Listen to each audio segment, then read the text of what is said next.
Hello online people, this is me Akaidul Islam Akond and welcome to Translate English Academy. This is my another new lesson, Spoken English Lesson 24. This lesson will be very helpful for a English learner who actually wants to learn English and who actually wants to be a good speaker in English. Right now I am here and I am trying my best and I am making video every day to help the people, to help the English learning people. So right now I want to start my today's lesson. So let's start. So আপনারা দেখতেই পাচ্ছেন এই স্ক্রিনে আপনাদেরকে যে বিষয়গুলো আমি ensure করেছি। পার্সনের কিছু সহজ নাম, পার্সন নিয়ে অনেকেই ঝামেলায় পড়েন যে কোন পার্সনে কখন অন কি হবে।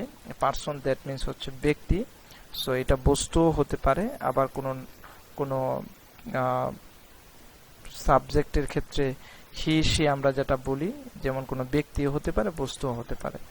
তো আপনারা একটু খেয়াল করে দেখেন, হি সি ইট এনি নেম, এখানে আকাইদ আমি দিয়েছি, আপনারা এনি নেম, আপনার নাম হলে আপনার নাম, রহিম করিম যে কোনো নাম, এরপরে ভার বসলে এস বাই এস যোগ হয়।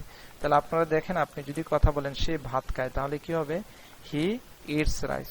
তার মানে আমি যদি তৃতীয় কোনো ব্যক্তির কথা বলি, আমি তুমি বাহিরে, যেমন সে, তাহলে আমরা কি ভার্বের সাথে এস বাই এস যুক্ত করব। নরমালি যখন আমরা বলবো হি ইটস রাইস, সেটা প্রেজেন্ট ফর্মে, শি রানস, ইট বার্কস, আর হি সি ইট আকাইদ এরপর মানে এনি নেমের পরে হ্যাজ বসে, হ্যাভ বসবে না, ঠিক আছে? যখন আপনাদের he has a pen, not he have a হবে না, হি হ্যাজ এ পেন। এটা আপনারা বুঝতে পেরেছেন নিশ্চয়ই। তারপরে দেখেন হি সি ইট এনি নেমের পরে ইজ বসে, যেমন হি ইজ হ্যাপি। হি আপনি যদি প্রেজেন্ট ফর্মে বলেন, আর যদি পাস্টে বলেন হি ওয়াজ হ্যাপি, কেমন? যারা হি ইজ হ্যাপি, হি এমও হবে না, হি আরও হবে না, he is happy, she is sad. I এর পরে এম বসে, এটা আপনারা নিশ্চয়ই জানেন, I am happy, I am a student. প্লুরালের জন্য যদি আপনারা খেয়াল করেন, এখানে কিন্তু দেওয়া আছে, যেমন ইউ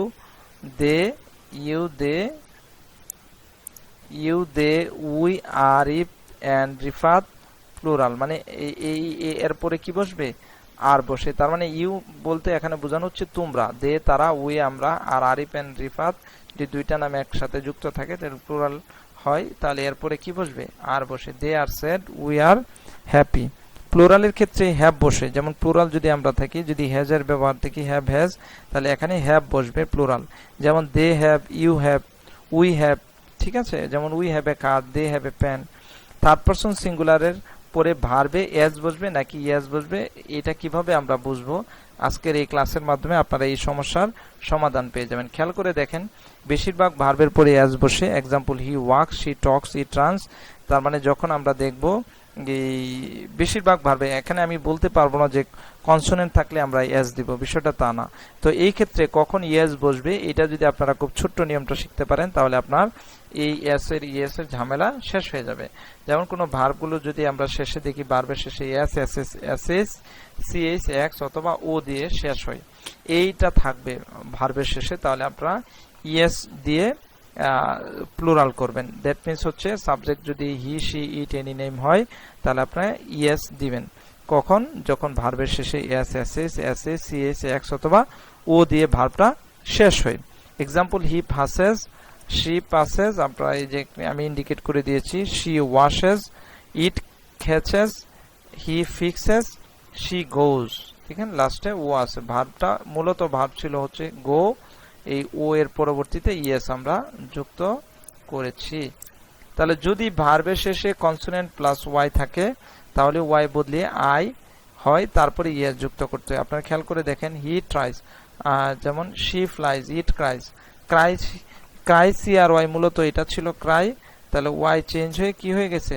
আই হয়েছে, এবং আই পরে তারপরে ইএস যুক্ত হচ্ছে, আই তারপরে ইএস, এই হচ্ছে ক্রাইস।